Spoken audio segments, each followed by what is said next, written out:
नमस्कार, जय Hind, Vande Mataram. AD news के लिए मैं किशोर यदुवंशी। इस समय हमारे साथ में हैं इमरान खान जी और आपकी अपनी पार्टी पीपल्स के संतोष यादव जी। बात ऐसी है कि इमरान के भाई साहब जो गल्फ में रहते हैं, उनके साथ कुछ हादसा हुआ है, वो मिस हो गए हैं और इन्हीं बातों को लेकर के हम सरकार से और गल्फ की सरकार से, सऊदी की सरकार से हम ये रिक्वेस्ट करना चाहते हैं कि इनके भाई के साथ जो भी हादसा हुआ है या कहीं गुम हुए हैं, किस तरह से क्या हुआ है, उसके ऊपर भारतीय उच्चायोग और यहाँ की सरकार, महाराष्ट्र सरकार, उनको दबाव बनाए कि इनके भाई को किसी भी तरह से ढूंढ करके उनका पता लगाया जाए। इमरान जी, 18 न्यूज़ में आपका हार्दिक स्वागत है। पहले ये बताइए कि क्या हुआ, कैसे हुआ, आपके भाई के साथ हुआ क्या है असल में? जी, मेरे भाई को आज 9 महीने से पगार नहीं दे रहा है अभी, और इसके बाद आज 21 दिन से वो आदमी का फ़ोन बंद है और कोई कांटेक्ट नहीं है, कुछ भी नहीं है। मतलब उनका मालिक जो है, वो 9 महीने से पगार नहीं दिया उनका। तो इस बीच में कुछ तो आपके भाई ने बताया होगा कि नहीं, क्या हुआ, कैसे हुआ, पगार नहीं दे रहा है सेठ, तो क्या कुछ बोल रहा है? बोला कि 9 महीने से पगार नहीं दे रहा है, बस यही इतना ही बोला है उसने फ़ोन पे। और कुछ नहीं बोला? जैसे वहाँ के प्रशासन से उसने गुहार लगाई हो या अपने काउंसलेट से या दूतावास में जा करके इस तरह की कोई शिकायत वगैरह किया था? जी नहीं। इसके बाद वो इससे आज 21-22 दिन हो गए, कुछ बात ही नहीं हो पाई उससे। फ़ोन वगैरह नहीं लग रहा है? आपने उसके धनी से बात किया? उससे धनी से बात किया, उन्होंने बोला कि मेरे को भी पता नहीं है वो कहाँ पे है। उनको भी उन्होंने फ़ोन किया था उनको, उनके अरबी को, बोले कि हमको भी नहीं मालूम है वो कहाँ पे है, किस जगह है। अच्छा, उनका जो सेठ है वहाँ का, उसने बताया कि हमें भी पता नहीं है। तो इससे आपको क्या लगता है कि क्या हुआ है, क्या आपके भाई के साथ में असल में क्या हुआ होगा? सर अभी कुछ पता नहीं चल रहा है, क्या है, कहाँ है, कैसे पता चले, कुछ मालूम नहीं हो पा रहा है उससे, कुछ संपर्क ही नहीं हो पा रहा है उनसे। जैसे कि 9 महीने से अगर पगार नहीं दी गई, तो आपके भाई ने कुछ तो बोला होगा कि सेठ पगार क्यों नहीं दे रहा है, या क्या वजह है, या देना नहीं चाहता है, या कोई तू-तू मैं झगड़ा, कुछ ऐसा? कुछ ऐसा झगड़ा हुआ होगा तो ही भाग गया है ना, वहाँ से गायब हुए हैं। जी। मालिक जो है अपनी जिम्मेदारी से भागना चाहता? जी, बोलता है हमको मालूम नहीं, मैंने उसको फ़ोन लगाया अरबी को, बोला मेरे को भी पता नहीं है कहाँ है वो, किस जगह है। संतोष जी, आपने इस मुद्दे को महाराष्ट्र शासन और भारतीय उच्चायोग में इस मुद्दे को ले जाकर के आपने जानकारी में दिया है, उनके यहाँ शिकायत दर्ज करवाई है, वहाँ से क्या जवाब मिला आपको? सर्वप्रथम मैं 18 न्यूज़ का बहुत बहुत धन्यवाद करता हूं कि आप इस मुद्दे को उठा रहे हैं हमारे साथ। भारतीय जो प्रवासी कामगार होता है, उसका पूरा पेपर एम्बेसी में होता है।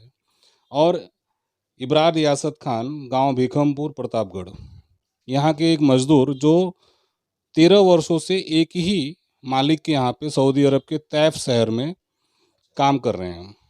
और 13 वर्ष का कार्यकाल एक व्यक्ति के यहाँ बिताना और उसके मालिक का बोलना कि हमको पता नहीं है, और 25 दिन से 21 से 25 दिन तक परिवार का संपर्क न होना, ये दिखाता है कि काफ़ी गंभीर विषय है।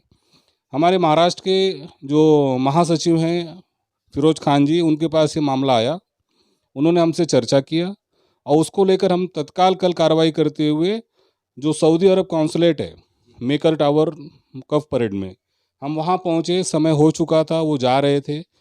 फिर हम बोले कि आप सुबह फ़ोन करिए। हमने सुबह उनको फ़ोन किया, उन्होंने कहा आप इंडियन एम्बेसी से कांटेक्ट करिए। हमने इंडियन एम्बेसी जो जद्दा में है, हमने उनसे डायरेक्ट कॉल किया। वहाँ कॉल करने के बाद उन्होंने कहा कि नहीं, आप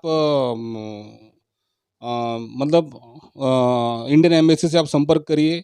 यानी कि एक आम परिवार का जो सदस्य है वो इस पचड़े में फंस जाता है और उसे समझ में नहीं आता कि क्या करना चाहिए। अगर आज हम इनके साथ न रहे होते और हम इनको कोऑपरेट न करते होते, इसके बाद हम तत्काल जो विदेश विभाग है, जो विदेश भवन है, संयोग से वो विदेश भवन बांद्रा के बीकेसी के ही हमारे ठीक नज़दीक है। हम वहाँ पहुँचे, वहाँ पे जो इमिग्रेंट जो प्रोटेक्टर हैं उन्होंने हमको संजय सर मिले, काफ़ी विनम्रता के साथ उन्होंने हमारी बातें सुनी, हमारी समस्याओं का हल किया और तत्काल उन्होंने वहाँ पे इमीडिएटली पत्र व्यवहार किया। उस पत्र व्यवहार का हमको ईमेल का कॉपी दिया, कहा एक दिन में आपको मिलने के, हम आपको 1-2 दिन में हम आपको खबर दे देंगे। कुछ ना कुछ वो जानकारी देंगे आपको, ऐसा उन्होंने बोला। अभी कितना दिन हुआ? कल की बात है। नहीं, हम कल जो सऊदी अरब कॉन्सुलेट है वहाँ गए थे, और आज हम पूरी दिनचर्या हमारे भारत का एक कामगार मजदूर इस दशा में है कि वह 24-24, 25-25 दिन गायब रहता है, परिवार को पता नहीं चलता। मैं ज़रूर कहूँगा कि जो एजेंट भेजते हैं या जो सरकार, उन्हें एक ट्रेनिंग कैंप लगाई जाए, मज़दूरों को बताया जाए। हालांकि मुझे पता है कि उसकी ट्रेनिंग कैंप लगती है, मज़दूरों को गाइड किया जाता है, फिर भी उसमें सुधार कर मज़दूरों को बाकायदे गाइड किया जाए कि अगर कभी उनको साथ दिक्कत हो गई है तो उन्हें कहाँ जाना है, किससे संपर्क करना, और वो एक परिवार को भी उसमें भाग बनाया जाए, ज़्यादा अच्छा होगा। आपने महाराष्ट्र के मुख्यमंत्री, हमारे देश के प्रधानमंत्री, राष्ट्रपति जी, इन सबको आपने पत्र व्यवहार किया है या करने वाले हैं, क्या है? देखिए, ये मामला जो था, जब पासपोर्ट बन जाता है वगैरह वगैरह, इमिग्रेशन हो जाता है, तो हमने अपने जो जानकारी थी, एक पार्टी होने के नाते, मैं पार्टी का राष्ट्रीय महासचिव, मुझ में ये संज्ञान आया, तो हमने अपनी जानकारी का प्रयोग करते हुए, जो विदेश भवन है ये भारत सरकार का ही है, ये केंद्रीय भवन है। हमने तत्काल, समझिए, अगर हमने विदेश भवन में संपर्क किया, इसका मतलब हमने पीएमओ से संपर्क किया है, फॉरेन मिनिस्ट्री से हमने संपर्क किया। ये फॉरेन विदेश मंत्रालय के अंतर्गत ही विदेश भवन है। तो हमने वहाँ संपर्क किया और हमें सुविधा मिली, हमें आश्वासन मिला। इसका हम भारत सरकार को बहुत बहुत धन्यवाद देते हैं। व्यक्तिगत तौर पर आप इन लोगों से, जो हमारे देश के सर्वोच्च पदों पर आसीन लोग हैं, इन लोगों से आप क्या चाहते हैं? देखिए, व्यक्तिगत तौर से मैं चाहूँगा कि हमने सूचना दे दी है, परिवार हमारे साथ है, चिंतित है। उनकी जो बेगम है, बीवी हैं, वो, उनका हमारे पास पत्र मौजूद है। उनके भाई जो इमरान खान जी हैं, उनका पत्र हमारे पास मौजूद है। मैं व्यक्तिगत रूप से चाहूँगा, पार्टी के तौर पे चाहूँगा, एक स्टेट्समैन, राजनेता के तौर पे चाहूँगा कि सरकार, ठीक है, 25 दिन से अगर कोई व्यक्ति सऊदी अरब के शहर में, भारत नहीं है, कोई विदेशी शहर मतलब देश में, वहाँ पे गायब होता है और परिवार से उसका संपर्क टूट जाता है, और जिसके यहाँ पे वो काम करता है, वो कफिल, शायद कफिल ही कहते हैं, कफिल जो है वो अपनी जवाबदारी से हाथ उठा देता है, इसका मतलब, और वो कहते हैं नहीं, उनके साथ 9-9 महीने से पगार नहीं दिया गया, तो आप कल्पना कर सकते हैं कि जिसकी 9 महीने से पगार न हुई हो और कफिल कहते हैं वहाँ के कि नहीं, हमारे यहाँ तो हमको कोई मालूम नहीं है, तो एक मजदूर को बीच मझधार में छोड़ना, ये बहुत ही गलत बात है। भारत सरकार को इस पर संज्ञान लेना चाहिए।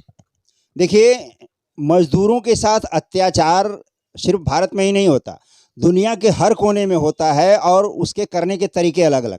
जैसे सऊदी वगैरह में जो कफील होते हैं, जो हमारे यहाँ जिन्हें मालिक कहा जाता है, जो उन्हें बुलाते हैं वीज़ा दे करके, उस आदमी के यहाँ अगर 12-13 साल एक आदमी काम करता है और इसके बाद उसके साथ इस तरह का हादसा होता है कि उसकी 9-9 महीने तक पगार नहीं दी जाए, तो उसका यहाँ का परिवार और उसका वहाँ रहना किस तरह से विदेश में दुश्वार हो जाता है, ये एक बहुत बड़ा सोचनीय मुद्दा है। ऐसे में हमारे सरकार के जो सर्वोच्च पदों पर आसीन लोग हैं, उन्हें इस मुद्दे को व्यक्तिगत तौर पर संज्ञान में लेना चाहिए, और सऊदी सरकार से, वहाँ की कौंसलेट से ये अनुरोध करना चाहिए कि जितनी भी जल्दी हो सके इमरान के भाई को ढूंढ करके, जहाँ भी हो, जिस हाल में हो, उन्हें जो है भारत सरकार के उच्चायोग को सुपुर्द करना चाहिए। एडी न्यूज़ में आप सभी का हार्दिक स्वागत है। अगर आप भी कुछ कहना चाहते हैं तो मेरे नीचे दिए हुए नंबर पर संपर्क करिए। आपकी बात को हम हर उस जगह तक पहुंचाएंगे जहां उसे होना चाहिए। नमस्कार, जय हिंद, वंदे मातरम, धन्यवाद।